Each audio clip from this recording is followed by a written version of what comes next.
Welcome to our kitchen. This is number 254. And again, I'm going back to doing, this one will be just me today. Gordy will be back. I'm doing two recipes, one main dish and one dessert. And the main dish is 5-star chicken.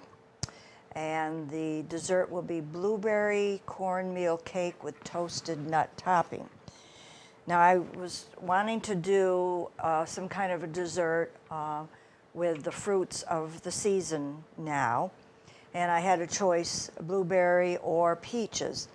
Now, peaches sometimes are hard to, you buy many of them. If you don't pick them fresh, you buy them in the store or the market. And they're going to be hard. So how long is it going to take to ripen them? So I thought, well, blueberries maybe. Now, I did come across a cobbler recipe for peaches that uses the canned peaches. So I might do that one at another time. So I picked the blueberries. And I also picked the blueberries locally. And, but my recipe comes from a Maine cookbook. Of course, that cookbook's going to have a lot of seafood in it, and then the desserts, quite a few blueberry ones, because blueberries and, say, whoopie pies are kind of king in Maine. So I picked this blueberry cornmeal cake to do today. I'll start out. I have a container here with 1 cup of flour, 1 teaspoon of baking powder, and a ½ teaspoon of salt. And to that, I'm going to add 3 tablespoons of yellow cornmeal.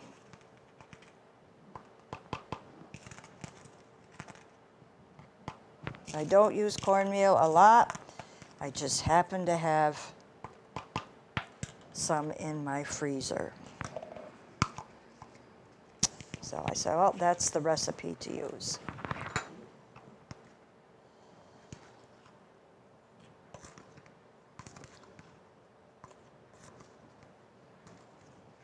Mix it well.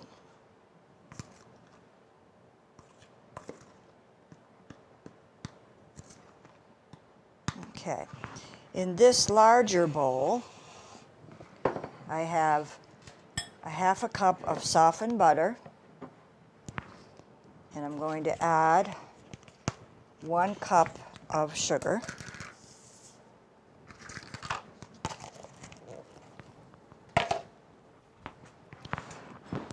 And I'm going to beat till smooth.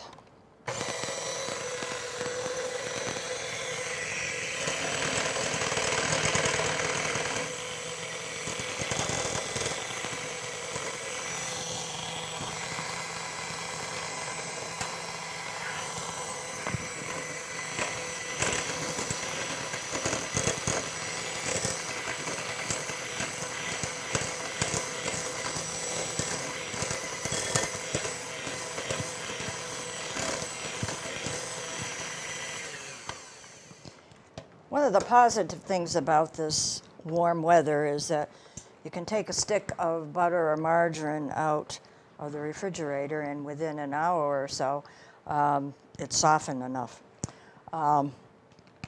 So now I'm going to add 2 eggs.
Okay, the next step, beat in a third of a cup of whole or low-fat milk.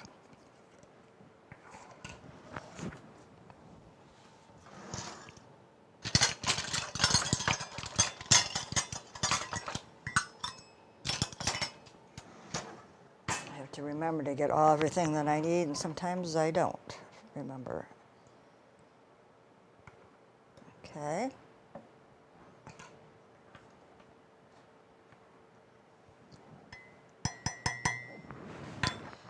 A teaspoon of vanilla.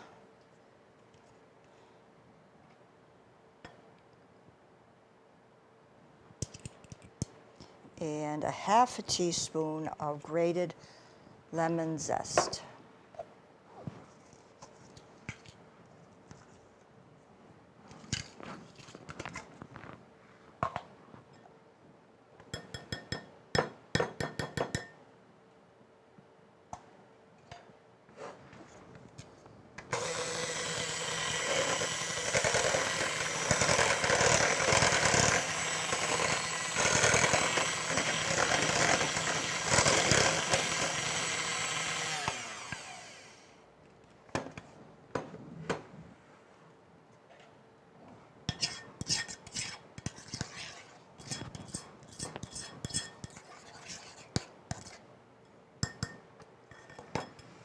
Now it's time to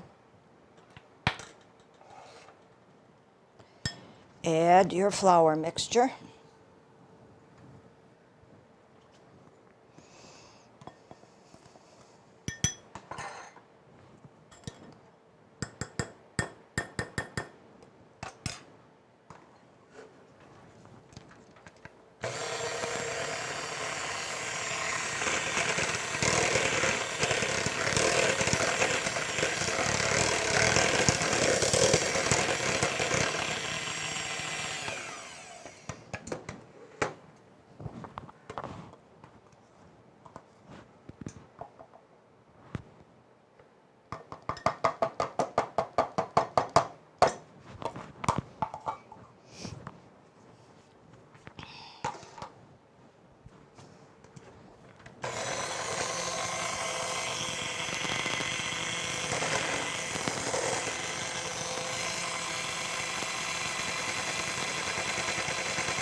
Okay. You now need 1.5 cups of blueberries. These are from the freezer that I did. It will be fresh blueberries.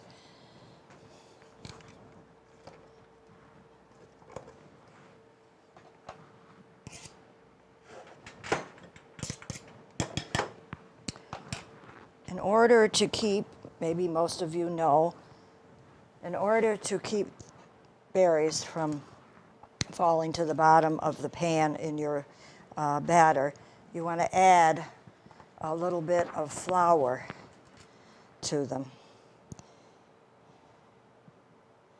Said about 2 tablespoons, but you can use your judgment.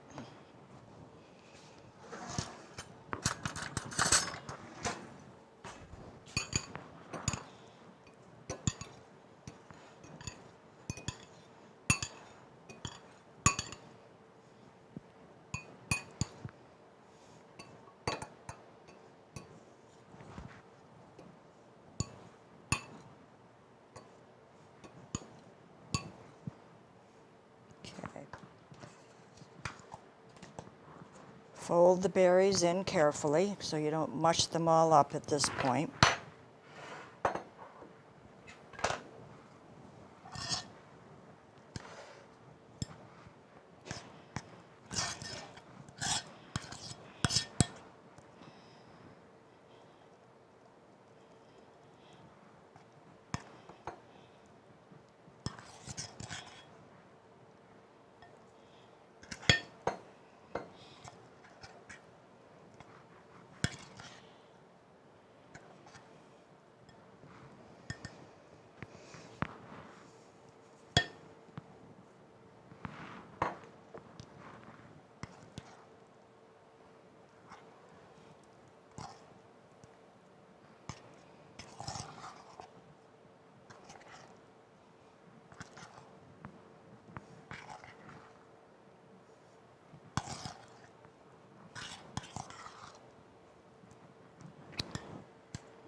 The batter now will go into a well-greased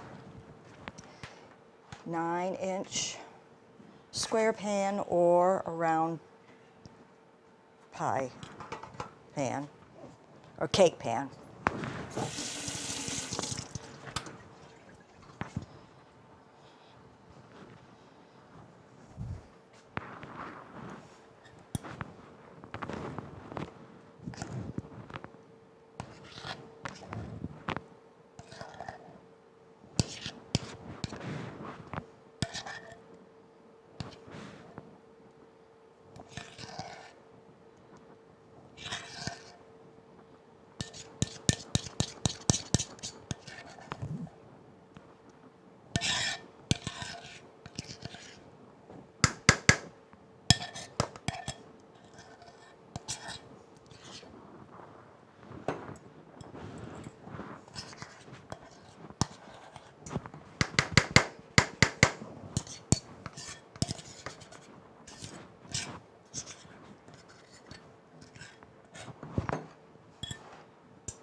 Hopefully this summer, I know we have run into years, every year, if you go to Maine and around here too, they'll have a strawberry festival, and they'll have a blueberry festivals in the towns. Hopefully they did something to show off their delicious things that fruit can make. So to finish it off, I want 3/4 of a cup of chopped pecans or walnuts. Sprinkled over the top.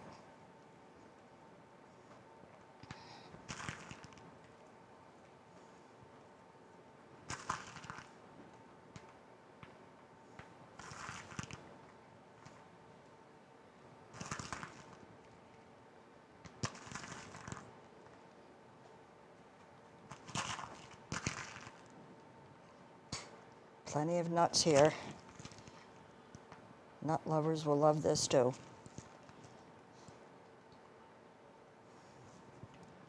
Good, healthy ingredients. Nuts and blueberries. Okay. 350-degree oven. 35 to 40 minutes. Check it with a toothpick or a metal tester.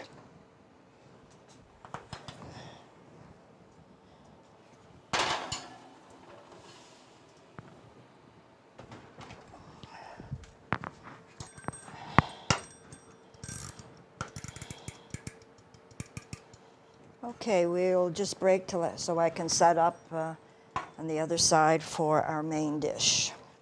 Okay, I'm on to my 5-star chicken, and I sure hope it's a 5-star. So it looks good. Truth be known, many of these recipes I've never made before. And they all seem to do what I want them to do 99% of the time. So, in my fry pan here, good sized fry pan, I have melted 4 tablespoons of butter or margarine. And I have 4 boneless, skinless chicken breasts.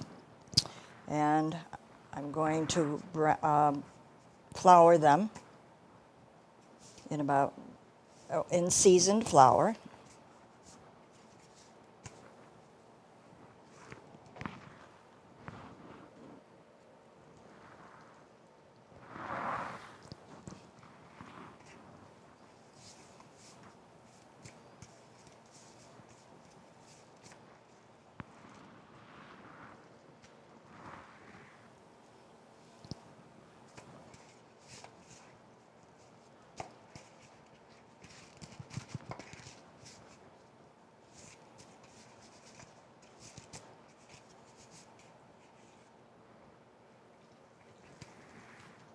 I hope you've found a place or chicken breasts that you have good luck with them, that they're not dry and kind of tough after you've cooked them up.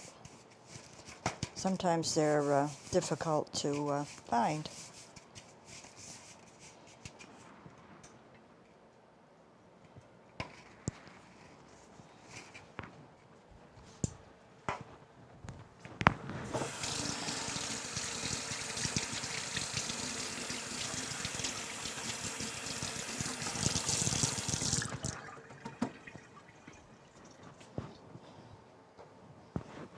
These need to be browned on both sides, about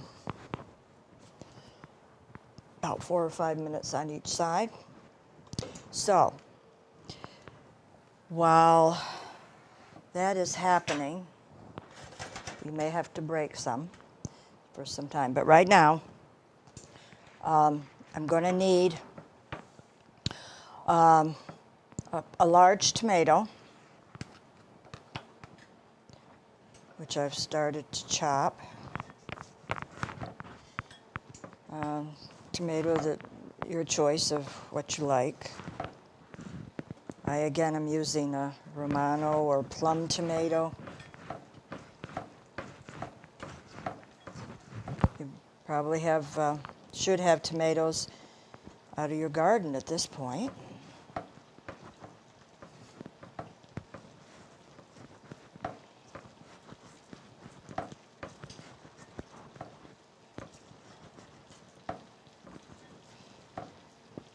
So on my board here, I have the tomato,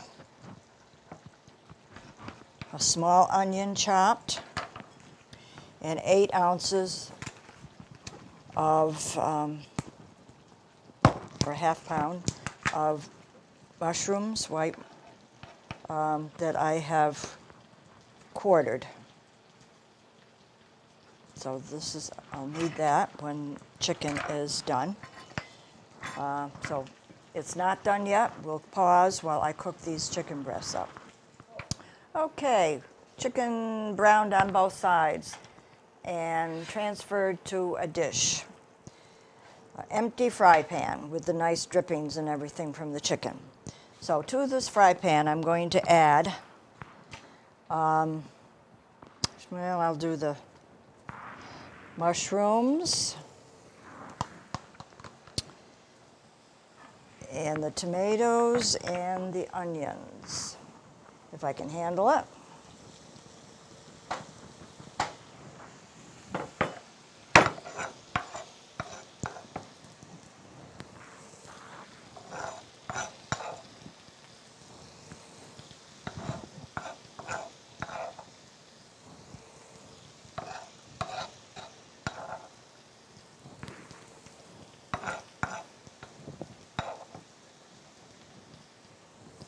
Okay, and let's cook that around in the butter for a few minutes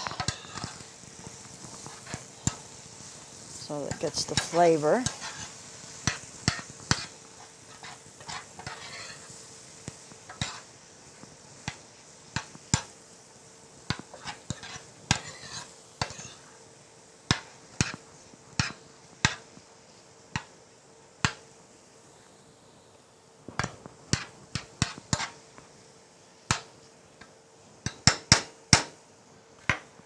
I think I'll add a little more salt and pepper.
Now that it's cooked down a little, I'm going to add my liquid of a half a cup of chicken broth.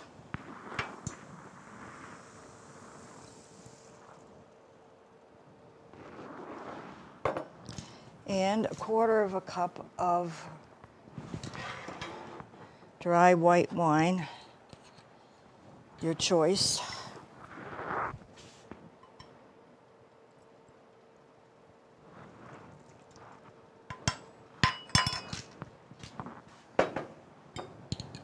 And we want to cook that down for about 5 minutes or so. So again, I'll have to leave you until we get this cooked down, and then we return our chicken.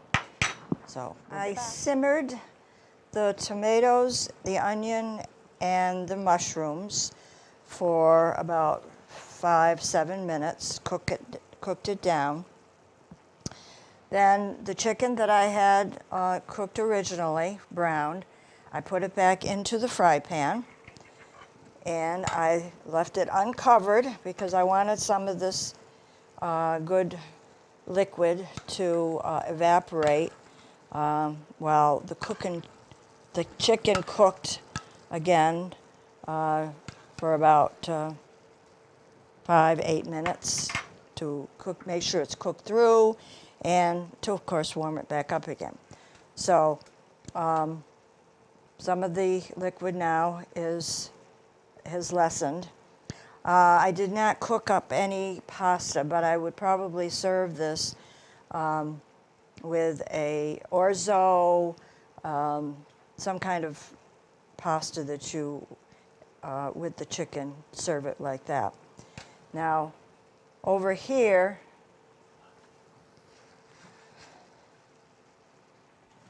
this is the blueberry cornmeal cake with toasted nut topping. Has just come out of the oven.